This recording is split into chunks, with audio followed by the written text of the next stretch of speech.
Bismillahirrahmanirrahim. Assalamualaikum warahmatullahi wabarakatuh. Selamat siang, salam hangat, penuh semangat. Jumpa lagi dengan saya Muhammad Ramdan. Mudah-mudahan teman-teman semua dimanapun kalian berada, semua dalam keadaan sehat walafiat. Video kali ini saya akan memberikan pencerahan kepada teman-teman semua yang mungkin pada saat ini sedang mengalami kebingungan, keresahan, kekhawatiran, bahkan mungkin sampai menyebabkan kegalauan dengan yang namanya penelitian, baik itu skripsi, tesis maupun disertasi. Saya akan membuat perubahan pandangan Anda tentang yang namanya skripsi, tesis maupun disertasi. Yang tadinya teman-teman semua beranggapan bahwasannya penelitian ini sesuatu hal yang sulit dan menyebalkan. Namun saya jamin setelah nonton video ini, cara pandang teman-teman semua terhadap penelitian ini akan berubah. Teman-teman akan menganggap bahwasannya penelitian ini adalah sesuatu yang mudah dan menyenangkan. Dan bukan hanya sekedar mampu membuat judul, pastinya teman-teman juga mampu menguasai dan memahami judul penelitian tersebut. Pondasi adalah sebuah awal. Maka apabila pondasi tersebut tidak kokoh, maka bangunan tersebut tidak akan dapat berdiri dengan sempurna. Sama halnya dengan penelitian. Penelitian tidak akan berjalan dengan baik apabila kita tidak memahami dasar-dasar penelitian.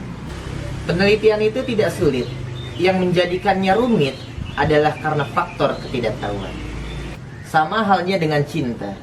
Bukan cintanya yang rumit, tapi manusianya yang tidak mengerti apa artinya cinta. Jadi kita mau bahas cinta atau penelitian? Nah, pasti banyak yang mau membahas tentang cinta. Sebelum kita bahas tentang cinta, kita bahas dulu penelitian. Karena cinta itu perlu kita teliti. Jangan sampai kita mencintai sesuatu yang salah. Baiklah teman-teman, sekarang kita mulai. Mari kita fokus. Mohon diperhatikan. Cara membuat judul penelitian. Yang pertama, menentukan lokasi penelitian. Yang kedua adalah mencari masalah. Yang ketiga adalah menentukan masalah pokok. Yang keempat adalah menentukan faktor penyebab masalah pokok tersebut. Mari sekarang kita bahas satu persatu dari 4 poin yang sudah saya sebutkan tadi. Yang pertama adalah menentukan lokasi penelitian. Nah, lokasi penelitian ini adalah yang paling utama sebelum kalian menentukan judul. Karena judul itu bisa didapatkan ketika kita sudah mengetahui lokasi penelitian yang akan kita teliti di sana. Jangan sampai kita malah terbalik. Kita malah menentukan masalahnya dulu, baru menentukan lokasi penelitiannya. Nah, ini namanya penelitian keblinger. Jadi jangan sampai seperti itu. Sebaiknya seperti apa? Seperti yang tadi kita sampaikan, poin pertama adalah menentukan lokasi penelitiannya. Nah, maka teman-teman bisa mulai dari sekarang menentukan lokasi penelitiannya. Kira-kira skripsi kita, tesis kita, ataupun disertasi kita kan penelitian di mana? Yang paling mudah seperti ini. Apabila saat ini kalian sedang bekerja di suatu perusahaan, gunakanlah perusahaan tersebut menjadi lokasi penelitian Anda. Atau misalnya kalian saat ini sedang tidak bekerja, tapi dulu pernah bekerja. Nah, dulu tempat perusahaan kalian itu bisa kalian jadikan tempat penelitian. Dan andai pun saat ini kalian belum pernah bekerja dan tidak ada gambaran tentang perusahaan mana yang harus kita teliti, nggak perlu khawatir. Kita bisa menggunakan misalnya satu perusahaan yang sama dengan teman kita. Kalaupun teman kita ini satu pembimbing dengan kita, ini tidak jadi masalah. Karena satu lokasi penelitian itu bebas diperuntukkan untuk berapa saja. Selama misalnya variabelnya berbeda. Yang kedua adalah mencari masalah. Nah, biasanya mahasiswa paling pintar yang namanya cari-cari masalah.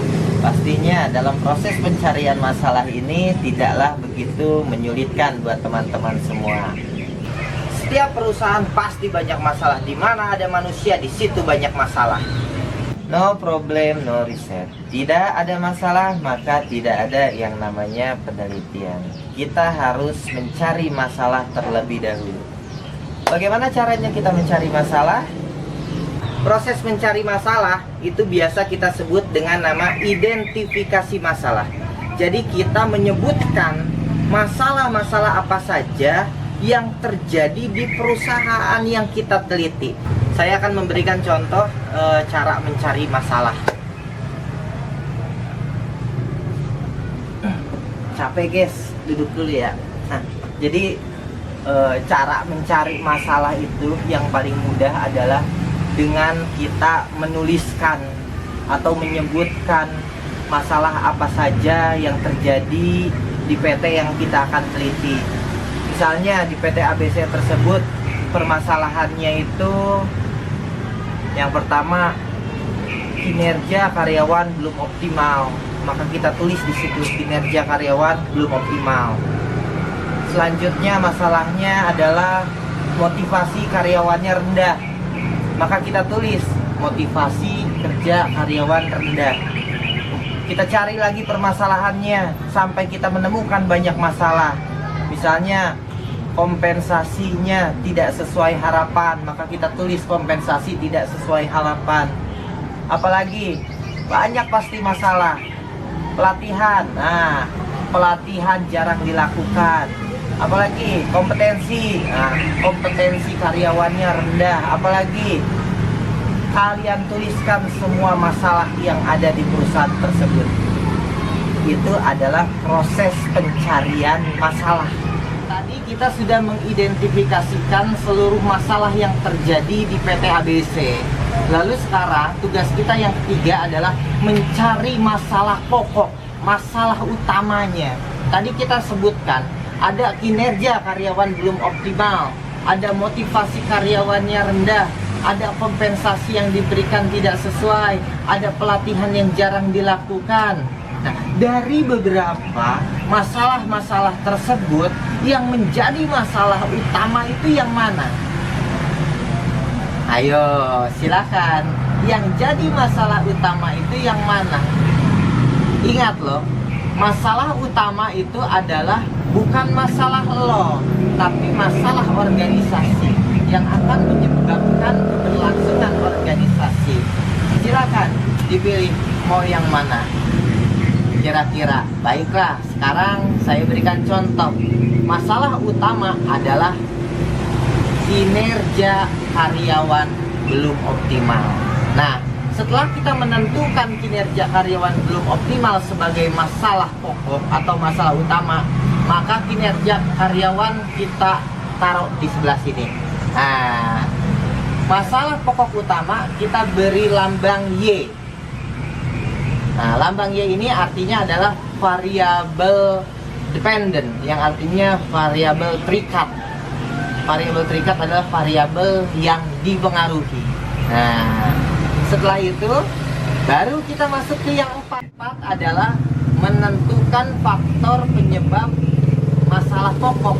Nah, masalah pokok atau masalah utama tadi kita sudah temukan. Masalah utamanya adalah kinerja karyawan belum optimal. Nah, di bagian keempat ini kita harus mengetahui yang menyebabkan kinerja karyawan belum optimal tuh apa saja. Kita lihat yang tadi yang sudah kita list, yang sudah kita identifikasi masalahnya. Kira-kira apa saja tuh yang membuat kinerjanya belum optimal? Misalnya diberikan contoh yang pertama tadi, kompensasi. Nah, kompensasinya tidak sesuai harapan. Kompensasi kita tarik ke sini, kita taruh di sini. Kita beri lambang X, artinya variabel independen, variabel yang mempengaruhi. Apalagi yang menjadi penyebab masalah utamanya nih? Pelatihan. Nah, perusahaan jarang sekali memberikan pelatihan kepada karyawannya. Itu menyebabkan kinerja karyawannya tidak maksimal atau belum optimal. Kalau begitu, kita pindahkan, kita tarik variabel pelatihan, kita taruh di sebelah sini. Kita tulis lambangnya X juga. variabel independen yang artinya variabel bebas. Nah, sekarang kita sudah memiliki berapa variabel? 1, 2, 3. Kita memiliki 3 variabel. Namun di antara 3 variabel ini ada yang berbeda. Ada yang lambangnya X, ada yang lambangnya Y. Lambang X ini artinya adalah variabel yang mempengaruhi. Yang lambang Y ini adalah variabel yang dipengaruhi. Berarti variabel X ini adalah yang mempengaruhi variabel Y. Tapi kenapa di sini X-nya ada 2? Nah, untuk membedakannya kita tambahkan X yang di depan, kita tambahkan huruf depannya 1, X1. Nah, yang di belakangnya kita tambahkan jadi X2. Nah, ini untuk menentukan bahwasannya variabel X kita ini ada 2, X1 dan X2 terhadap Y. Nah, jadi ada 2 variabel independen dan 1 variabel dependen. Nah, setelah seperti ini, barulah kita tambahkan kerangka yang biasa digunakan judul. Biasanya judul itu depannya selalu dengan bahasa pengaruh. Kita tambahkan pengaruh, motivasi kerja, dan kompensasi. Kita tambahkan terhadap kinerja karyawan pada PT ABC. Setelah itu semua, barulah yang kelima. Nah, yang kelima ini yang paling luar biasa kita harapkan dan kita tunggu-tunggu. Yang kelima adalah judul sudah siap untuk diajukan. Terima kasih telah menonton video ini. Mudah-mudahan bermanfaat untuk teman semua. Apabila teman-teman merasakan manfaatnya dalam video ini, silahkan klik tombol subscribe di bawah ini. Dan jangan lupa nyalakan loncengnya untuk mendapatkan informasi video selanjutnya. Mohon maaf apabila ada kata yang kurang berkenan. Saya Muhammad Ramdan pamit undur diri. Salam dunia pendidikan, majulah terus pendidikan Indonesia. Wassalamualaikum warahmatullahi wabarakatuh.